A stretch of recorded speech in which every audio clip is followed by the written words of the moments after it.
பாஜகவின் தமிழ்நாடு மாநில தலைவர் அண்ணாமலை அண்ணனுக்கு ஒரு இளைஞனின் கடிதம். அண்ணா, நல்லா இருக்கீங்களா? நீங்க நல்லா தான் இருப்பீங்க, நல்லா இருக்கணும்ல. என் பேரு மதன்னா, எனக்கு இப்போ 20 வயசுங்கண்ணா. இங்குதான் சரவணம்பட்டி தான் என் ஊரு. சூலூர்ல அப்பா மெக்கானிக்கல் டூல்ஸ் பண்ற கடை வச்சிருக்காரு. அம்மா சின்னதா மிஷின் போட்டு தறி ஓட்டுறாங்க. முதல் தடவையா ஓட்டு போட போறாங்க. இன்னும் நல்ல ஞாபகம் இருக்குங்க. ஒரு 10 வருஷத்துக்கு முன்னாடி இதே கோயம்புத்தூர்ல என் ஃப்ரெண்டு வீட்டுல நான் விளையாடிட்டு இருந்தேன். அப்போ காவி துண்டு போட்டுக்கிட்டு 4 அண்ணனுங்க வந்து, மோடிஜி பிரதமர் ஆகிட்டாரு தம்பி, ஓ எதிர்காலம் ஜாம் ஜாம்னு இருக்குன்னாங்க. லட்டு எடுத்துக்கங்கன்னு கொடுத்தாங்க. சின்ன பசங்களை கூட மரியாதையா பேசி பார்க்கவே ரொம்ப தன்மையா இருந்துச்சு. நான் பார்த்த அரசியல் நிகழ்வு இதுதாங்க. அதுக்கப்புறம் நான் அடிக்கடி டிவில மோடிஜி பேசுறத பார்த்திருக்கேன். இவர் ஏதோ பெருசா பண்ண போறாருன்னு நிறைய பேர் சொன்னாங்க. நானும் கொடிசியா கிரவுண்ட்ல வச்சிருந்த ராட்சச ரோலர் கோஸ்டர் மாதிரி பிரம்மாண்டமான ஒருத்தராதான் மோடியை பார்த்தேன். அதுக்கப்புறம் அப்பப்போ செய்திகள்ல அவரை பார்ப்போம். மோடி மோடின்னு பேசின பலருமே அதுக்கப்புறம் அவரை பத்தி பேசுறதையே குறைச்சாங்க. அப்பதான் ஒரு நாள் அப்பாவும் அம்மாவும் வீட்டுல 500-1000 ரூபாய் எங்கேயாவது இருக்கான்னு தேடுனாங்க. அதெல்லாம் பேங்க்ல கொடுத்து மாத்தணும்னு தவிச்சு ஓடுனாங்க. பேங்க் வரிசையில அம்மா என்னையும் கூட்டிட்டு போய் நிப்பாட்டினாங்க. வெயில்ல மக்கள் படாத பாடுபட்டாங்க. ஏடிஎம் வாசல், பேங்க் வாசல்னு எல்லா இடத்துலயும் மக்கள் கூட்டம் கூட்டமா நின்னுட்டு இருந்தாங்க. பார்க்கவே ரொம்ப கஷ்டமா இருந்துச்சு. ஏன் இப்படி பண்ணாங்கன்னு கேட்டதுக்கு கருப்பு பணத்தை எல்லாம் ஒழிக்கிற முயற்சி இதுன்னு சொன்னாங்க.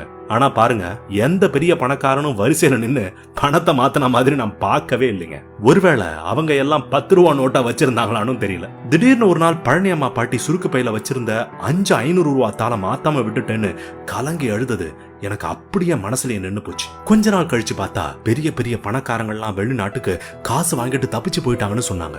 ஏதோ கூத்தாட்டம் இருக்குன்னு ஊர்ல எல்லாம் பேச ஆரம்பிச்சாங்க. இந்த சோழிய வேணாம்னு அடுத்த தடவை வேற யாருக்காவது ஓட்டு போடணும்னு அப்பா சொன்னாருங்க. ஆனாலும் சிலர் இந்த ஒரு ட்ரிப் மிஸ்டேக் ஆகாம இருக்குன்னு சொன்னாங்க. அவருக்கே ஓட்டும் போட்டாங்க. அவரே திரும்பவும் வந்தாருங்க. ஆனா பாருங்க, இந்த தடவை லட்டு கொடுக்க வந்தவங்கள்ட்ட ஒரு திமிரான தோரணை இருந்ததுங்க. இந்த தடவை பெருசா பண்ணுவாருன்னு சொன்னாங்கன்னா பெருசா பண்ணிட்டாருங்க. அவர் என்ன பண்ணினாருங்கிறதுக்கு ஒரு சின்ன உதாரணம். எங்க அப்பா சொந்த தொழில் வச்சிருந்தாருன்னு சொன்னலன்னா, அவர் இப்போ ஒரு கம்பெனிக்கு வேலைக்கு போறாரு. எங்க அம்மா போட்டிருந்த தறி எல்லாத்தையும் எடுத்துட்டாங்க. உங்க கட்சி கொண்டாந்த ஜிஎஸ்டி எவ்வளவு அக்கிரமம் பண்ணிருக்குன்னு உங்களுக்கு தெரியுமா? எல்லா தொழிலும் முடங்கி போய் பல சின்ன முதலாளிங்க தொழிலை இழந்து வேலைக்கு போக ஆரம்பிச்சிட்டாங்க. பலருக்கு வேலையே போச்சுங்க. உங்களுக்கு எப்படின்னா தெரியும், நீங்க தான் ஐபிஎஸ் இருந்த வந்தவராச்சே. நீங்க அரசியலுக்கு வந்தப்பவும் இதே மாதிரி தான் சொன்னாங்க. சிங்கம் சூர்யா, சாமி விக்ரம், இப்படி எல்லாம் பல விதமா சொன்னாங்க. ஆனா நீங்க கடைசியில மருதமலை வடிவேலுங்கிற உண்மை நீங்க மைக் பிடிச்ச பேச ஆரம்பிச்ச அன்னைக்கே பூரா பேருக்கு தெரிஞ்சு போச்சுங்க. எதையாவது ஒழுங்கா பேசிருக்கீங்களா? எங்க பிரச்சனை பத்தி இது வரைக்கும் எங்க எப்ப பேசுனீங்க? என் கூட டாக்டர் ஆகலாம்னு படிச்ச பையன் நீட்டால இப்ப படிக்க முடியாம கிடக்குறான். லட்சங்கள்ல கோச்சிங் சென்டருக்கு காசு கொடுத்துட்டு இருக்கான். விவசாயிகள் எல்லாம் சிரமப்படுறாங்க. நீங்க என்னடான்னா நானே விவசாயம் அளந்து விட்டுட்டு இருக்கீங்க. உங்க கட்சி ஆளுங்க கோவையில பண்ற அளப்புற தாங்க முடியலைங்க. அவங்க உங்ககிட்ட கத்துக்கிட்ட பாடம் போல. இந்த வாட்டி நானே ஓட்டு போட வந்துட்டேன். நிறைய புரிஞ்சு போச்சு. கொடிசியா கிரவுண்ட்ல இருந்த ரோலர் கோஸ்டர் இல்ல, அங்க வேஷம் போடுற ஜோக்கர் தான் மோடின்னு எல்லாரும் கண்டுபிடிச்சிட்டாங்க. சிரிப்பு போலீஸ் ஆட்டம். நீங்க வேற கோவைக்கே வந்து நிக்கிறீங்க பாத்தீங்களா? எவ்வளவு எகத்தாலும் உங்களுக்கு.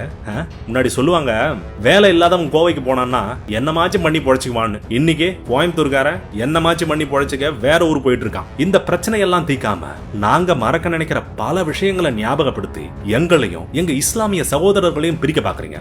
எதுக்கு இந்த மானங்கட்ட பொழப்பு உங்களுக்கு? இதுதான் இங்க இப்ப பிரச்சனையா?